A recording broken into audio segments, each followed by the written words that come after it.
Цивил медија. Какви се вашите проценки за изминатата 2018 година за политичката и општествената состојба? Што очекувавме, а што добивме?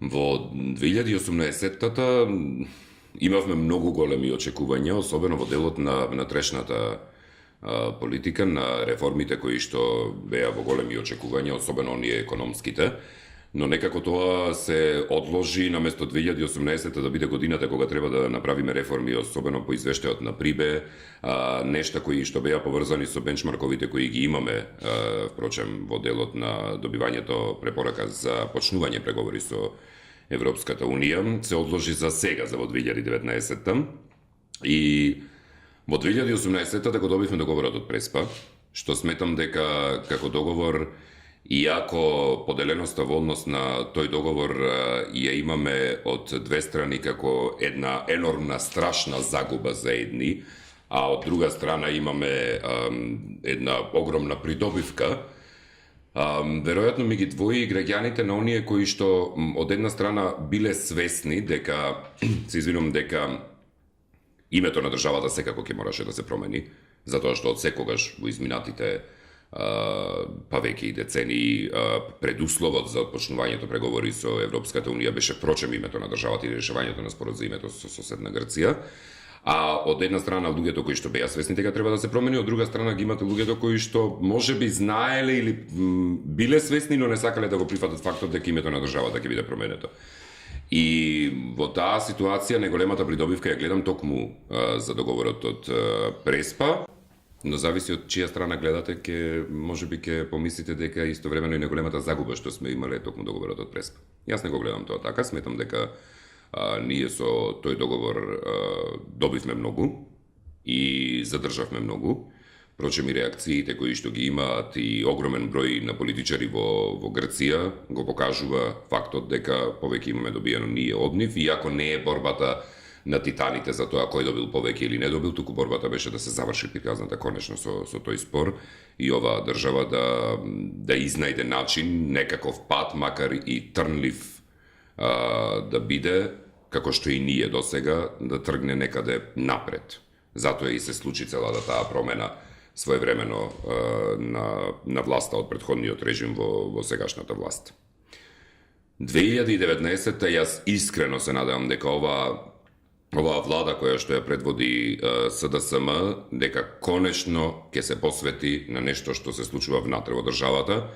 Ние сме сведоци на сериозно продолжување на навиките кои што ги имаше владата на ВМРО ДПМН и поради кои што огромен број народи се креваше постојано на протести против таа влада, се уште продолжуваат. Значи ги имате тендерите, ги имате јавните набавки кои што се исклучително проблематични, доделувањето на грантови на фамилии, на братучеди, на роднини, на пријатели. Значи нам не ни треба уште една фамилија. Ние немаме немаме потреба, ние не сакаме повторно да се најдеме во една ситуација за која што сме сметале дека е погрешна и таа се променила и сме очекувале дека токму тоа ќе биде променето.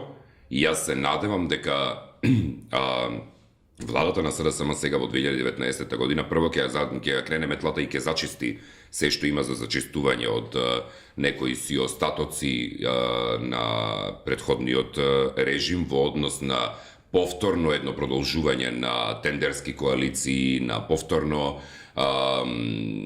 маневрирање со државните и со парите на граѓаните и фрлање нивно во воздух или во собствен джеп за разлика од интересот на јавноста.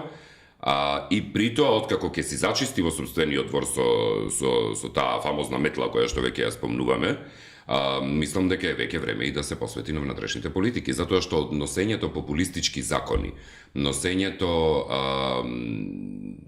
закони кои што имаат европско знаменце, а на кои не им е потребно европското знаменце, затоа што не се предуслов за влезот во Европската Унија, е многу погрешно и дава многу грешна порака кон народот тука, поради што и забележувате дека веќе луѓето со најавата на своевидни предвремени парламентарни избори врзани заедно со претседателските имаат сериозен проблем и луѓе кои што порано протежирале да се излезе да се гласа, сега ви велат јас нема да гласам, затоа што од тука ми е дојдено од избори, од гласање за едно те исто.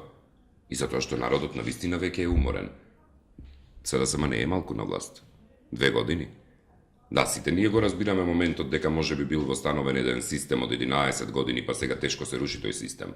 Но вие да се посветите во тие 2 години исклучиво само на надворешната политика, што е во ред, затоа што се решаваше спор кој што траел 27 години.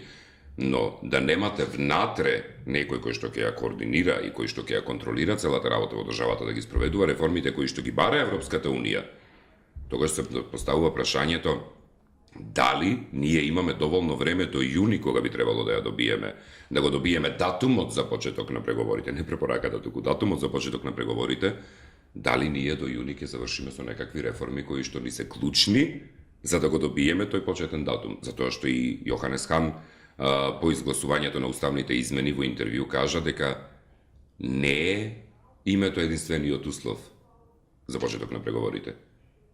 Значи, ние мора сега извештајот на Рајнхард Прибе да го сватиме многу посериозно и да му посветиме сериозно внимание во делот на правосудството и тука да почнеме да функционираме.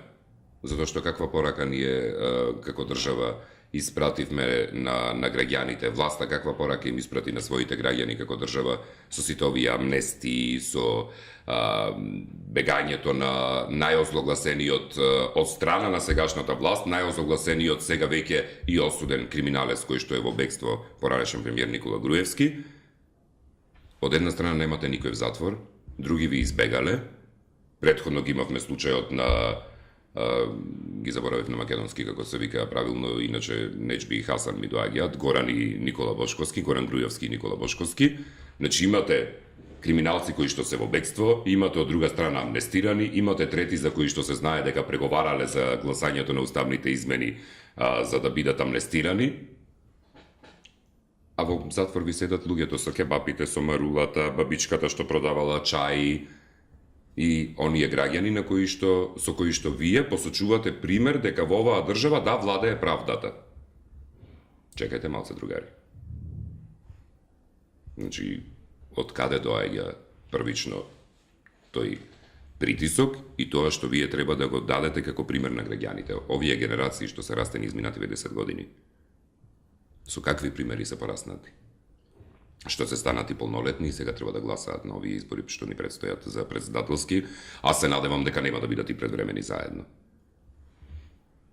Тие треба да донесат одлука, а се растени исклучиво во период во кој што пример име дека правењето криминално дело во оваа држава поминува неказнето. Особено ако тоа го правите со парите на граѓаните. Цивил медија